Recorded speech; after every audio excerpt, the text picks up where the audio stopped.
إن الحمد لله نحمده ونستعينه ونستغفره ونعوذ بالله من شرور أنفسنا وسيئات أعمالنا من يهده الله فلا مضل له ومن يضلل فلا هادي له أشهد أن لا إله إلا الله وحده لا شريك له وأشهد أن محمدا عبده ورسوله قال الله تعالى في كتابه الكريم يا أيها الذين آمنوا اتقوا الله حق تقاته ولا تموتن إلا وأنتم مسلمون أما بعد فإن أصدق الحديث كتاب الله وخير الهدي هدي محمد صلى الله عليه وسلم وشر الأمور محدثاتها فإن كل محدثة بدعة وكل بدعة ضلالة وكل ضلالة في النار اللهم صل وسلم وبارك على نبينا محمد وعلى آله وصحبه ومن تبعهم بإحسان إلى يوم الدين. Ma'asyiral muslimin, jamaah sidang Jumat yang semoga dirahmati Allah Subhanahu wa taala. Bertakwalah kepada Allah dengan sebenar-benarnya takwa. Berusaha menjalankan segala perintah Allah Subhanahu wa taala dan menjauhi serta meninggalkan larangan-larangan Allah Subhanahu wa taala. Maka orang-orang yang bertakwa mereka adalah orang-orang yang berhak mendapatkan perlindungan dari Allah Subhanahu wa taala. Umar bin Khattab radhiyallahu anhu mengatakan, "Faman ittaqa waqahu." Barang siapa yang bertakwa kepada Allah, maka Allah akan menjaga, melindunginya. Ini di antara buah ketakwaan seorang hamba kepada Allah Subhanahu wa taala. Ma'asyiral muslimin, jamaah sidang Jumat yang semoga dirahmati Allah Subhanahu wa taala. Ketahuilah bahwasanya Allah Subhanahu wa taala menciptakan kita sebagai manusia dan makhluk yang bernama jin memiliki sebuah tujuan yang utama, memiliki tujuan yang sangat besar, yaitu agar kita senantiasa beribadah kepada Allah, senantiasa mengesahkan Allah Subhanahu wa taala dalam segala jenis ibadah. Allah Subhanahu wa taala berfirman, "Wa ma khalaqtul jinna wal insa illa liya'budun." Dan tidaklah aku ciptakan, kata Allah, tidaklah aku ciptakan jin dan manusia kecuali agar mereka beribadah kepadaku. Itu mengesahkan Allah Subhanahu wa taala. Hal ini selaras dengan kalimat perintah dalam Al-Qur'an.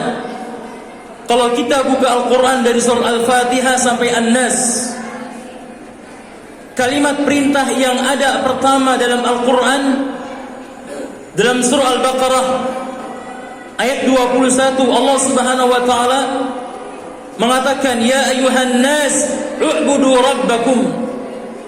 Wahai manusia, sembahlah Tuhan kalian. Ini ayat pertama yang berkaitan dengan perintah kepada manusia dari Allah Subhanahu wa taala.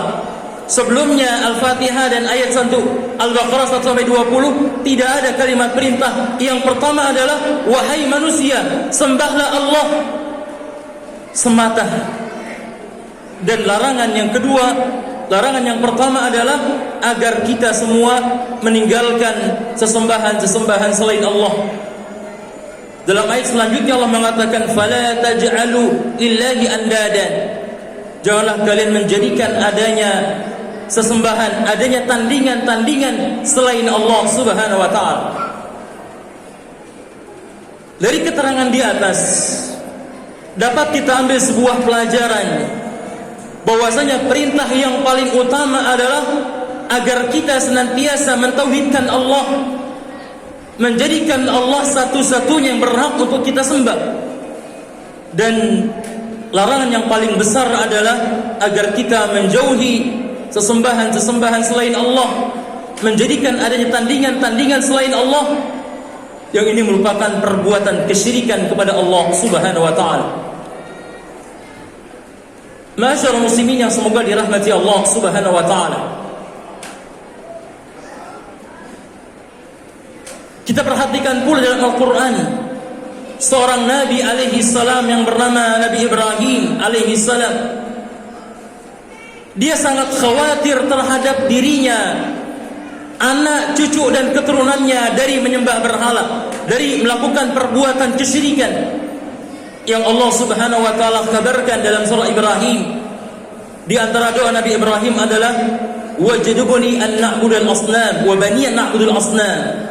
Ya Allah, jauhilah diriku dan anak cucu keturunanku dari menyembah berhala. Seorang Nabi Ibrahim yang mendapatkan julukan Khalilullah, kekasihnya Allah Subhanahu wa taala, masih khawatir dirinya dan keturunannya termasuk orang-orang yang berbuat kesyirikan, maka dia berdoa kepada Allah Subhanahu wa taala.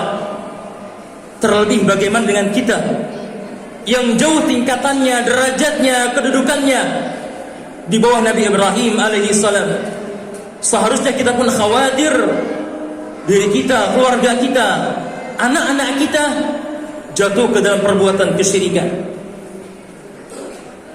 Ma'asyiral muslimin yang semoga dirahmati Allah Subhanahu wa taala. Ketika seseorang meninggalkan kewajiban-kewajiban yang seperti puasa ataupun zakat, kemudian belum sempat bertaubat sebelum datang ajal kepadanya, masih ada peluang dosanya akan diampuni oleh Allah Subhanahu wa taala. Namun sebaliknya, ketika seseorang jatuh ke dalam perbuatan syirik kepada Allah dan tidak sempat bertobat sebelum dia meninggal, maka tidak ada peluang baginya diampuni dan dimaafkan oleh Allah Subhanahu wa taala. Inilah menunjukkan kepada kita tentang bahayanya dosa syirik kepada Allah Subhanahu wa taala. Allah Subhanahu wa taala berfirman, "Wa may yusyrik billahi faqad harrama Allahu 'alaihi al-jannah wa ma'wahu an-nar wa ma lidh-dhalimin min ansar." Barang siapa, kata Allah Subhanahu wa taala, yang dia melakukan perbuatan kesyirikan, maka Allah Subhanahu wa taala haramkan baginya surga dan tempat kembalinya adalah di neraka. Kemudian dalam ayat yang lain Allah mengatakan juga, "Innallaha la yaghfiru ayyushraka bihi wa yaghfiru ma duna dzalika liman yasha." Sesungguhnya Allah tidak mengampuni dosa kesyirikan dan akan mengampuni dosa selain syirik bagi orang-orang yang Ia kehendaki. Dua ayat di atas mengkabarkan kepada kita bahwasanya dosa perbuatan syirik yang dilakukan oleh seorang hamba, ketika seorang hamba belum sempat bertobat kepada Allah, ketika ajal datang kepadanya, maka tertutuplah peluang dia mendapatkan ampunan, maghfirah dan maaf dari Allah Subhanahu wa taala. Ma'asyiral muslimin yang semoga dirahmati Allah Subhanahu wa taala. Oleh karenanya, wajib bagi kita semua kaum muslimin menjauhi hal-hal yang dapat menjerumuskan kita ke dalam perbuatan kesyirikan. Dan kita mohon kepada Allah Subhanahu wa taala agar Allah Subhanahu wa taala menjaga diri kita, keluarga kita, masyarakat kita dari perbuatan kesyirikan yang besar ataupun yang kecil. Niscaya mereka-mereka ketika beriman kepada Allah, bertakwa kepada Allah Subhanahu wa taala, meninggalkan perbuatan maksiat, meninggalkan kesyirikan, Allah akan berikan keberkahan terhadap negara kita ini. Allah Subhanahu wa taala berfirman, "Walau anna ahlal qura amanu wattaqau lafatahna 'alaihim barakatin minas sama'i wal ardh."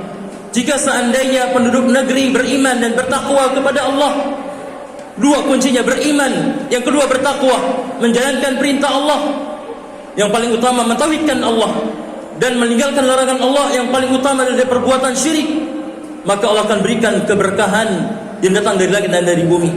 Aqulu qouli hadza astaghfirullah li wa lakum.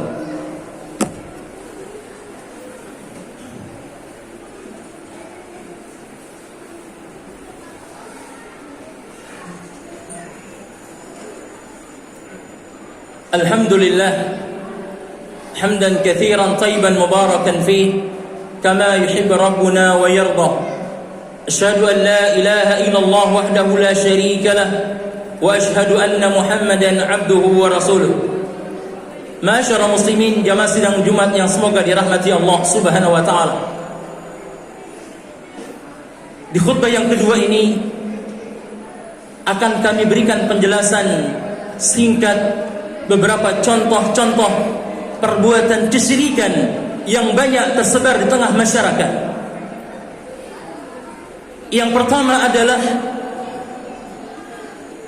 ketika seseorang dia menyembelih seekor hewan, dia tujukan kepada selain Allah Subhanahu wa taala.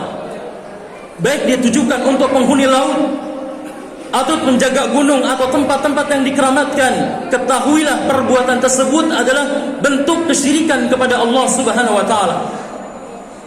Berkorban, menyembelih seharusnya ditujukan kepada Allah, karena korban atau menyembelih merupakan ibadah kepada Allah Subhanahu wa taala. Kita sering baca dalam doa iftitah kita, inna salati wa nusuki wa mahyaya wa mamati lillahi rabbil alamin la syarika lah. Sesungguhnya salatku, sembelihanku, hidupku dan matiku lillahi rabbil alamin, hanya untuk Allah Rabb semesta alam, la syarikalah, tidak ada sekutu bagi Allah. 17 kali kita baca di setiap hari, mengikrarkan salat kita, kurban ataupun sembelihan kita hanya untuk Allah. Mengapa masih ada sebagian kaum muslimin yang mereka menjadikan sembelihan tersebut mereka berikan, mereka persembahkan kepada selain Allah Subhanahu wa taala, baik kepada jin ataupun makhluk-makhluk yang kata mereka menjaga tempat tersebut agar diberikan keberkahan dan yang lain-lainnya. Ini merupakan bentuk kesyirikan kepada Allah Subhanahu wa taala. Kemudian yang kedua adalah di antara bentuk amalan-amalan kesyirikan adanya praktek sihir, perdukunan dan semacamnya. Ingatlah jamaah sekalian yang semoga dirahmati Allah Subhanahu wa taala. Tidak boleh seseorang melakukan perbuatan sihir, yang mana sihir ini merupakan ajaran atau amalan-amalan syaitan.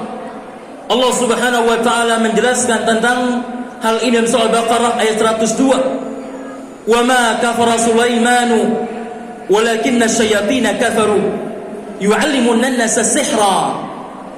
Nabi Sulaiman tidaklah kufur, akan tetapi yang kufur adalah syaitan yang dia mengajarkan sihir kepada manusia. Maka orang-orang yang dia belajar ilmu sihir atau mengamalkan ilmu sihir atau meminta orang lain untuk disihir kepada dukun, maka yang merupakan bentuk kesyirikan kepada Allah Subhanahu wa taala, maka segeralah bertobat dari perbuatan tersebut. Dan yang ketiga jamaah sekalian, di antara amalan-amalan yang termasuk bagian dari kesyirikan adalah dengan seseorang menggantungkan tamimah, menggantungkan jimat-jimat, menggantungkan rajah-rajah, baik tujuannya untuk melariskan dagangan, baik tujuannya untuk mencari seorang yang dia idam-idamkan, dan tujuan-tujuan yang lain. Ketahuilah jamaah sekalian, menggantungkan namimah ataupun jimat-jimat, rajah-rajah, ini merupakan bentuk kesyirikan kepada Allah Subhanahu wa taala. Perhatikan banyak di antara sebagian saudara kita yang meletakkan adanya jimat-jimat di toko mereka, adanya patung-patung singa, adanya patung kucing dan yang lainnya agar mendapatkan keuntungan dari perniagaan mereka. Ketahuilah ini merupakan bentuk kesyirikan kepada Allah Subhanahu wa taala. Kita harus meyakini hal tersebut tidak dapat mendatangkan rezeki. Yang memberikan rezeki adalah Allah Subhanahu wa taala. Dan perkara rezeki adalah perkara yang sudah Allah atur. Tinggal kita maksimalkan usaha kita sesuai dengan tuntunan Allah Subhanahu wa taala dan menjauhi perbuatan-perbuatan kesyirikan. Allah Subhanahu wa taala berfirman, "Qul la ya'lamu man fis samawati wal ardil ghaiba illa Allah." Ketahuilah tidak ada di atas muka bumi ini atau di langit sana yang mengetahui perkara yang gaib kecuali Allah Subhanahu wa taala. Berusaha dengan maksimal, berdoa kepada Allah Jangan sampai seseorang menggantungkan rizkinya dia kepada jimat-jimat tersebut. Nabi SAW mengatakan, "Man ta'allaqa namimatan faqad asyraka." Barang siapa seseorang yang dia menggantungkan jimat-jimat, maka dia telah berbuat kesyirikan kepada Allah Subhanahu wa taala. Kemudian yang keempat, jamaah sekalian, di antara bentuk kesyirikan pula adalah seseorang ketika ingin mencari pendamping hidup, dia lihat kepada zodiak-zodiak yang ada, dia cocokkan antara tanggal lahir calonnya dengan dirinya. Kalau tidak tepat maka tidak jadi berkawin atau tidak jadi menikah. Ini merupakan bentuk kesyirikan kepada Allah Subhanahu wa taala. Tanggal, zodiak bukan merupakan sesuatu yang dapat menentukan baik atau tidaknya seseorang. Hanya Allah yang mengatur. Tinggal dia berdoa, bertawakal kepada Allah Subhanahu wa taala. Maka tinggalkanlah praktek-praktek demikian yang akan menjauhkan kita dari rahmatnya Allah Subhanahu wa taala. Dan masih banyak contoh-contoh yang lain yang harus kita jauhi sehingga diri kita aman, jauh dari perbuatan syirik kepada Allah Subhanahu wa taala.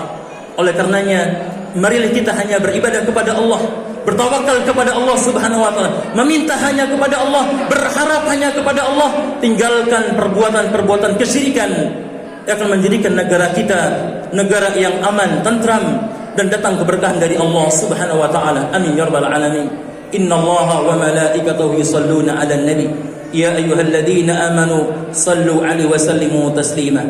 Allahumma salli 'ala Muhammad wa 'ala ali Muhammad kama sallaita 'ala Ibrahim wa 'ala ali Ibrahim innaka Hamidum Majid.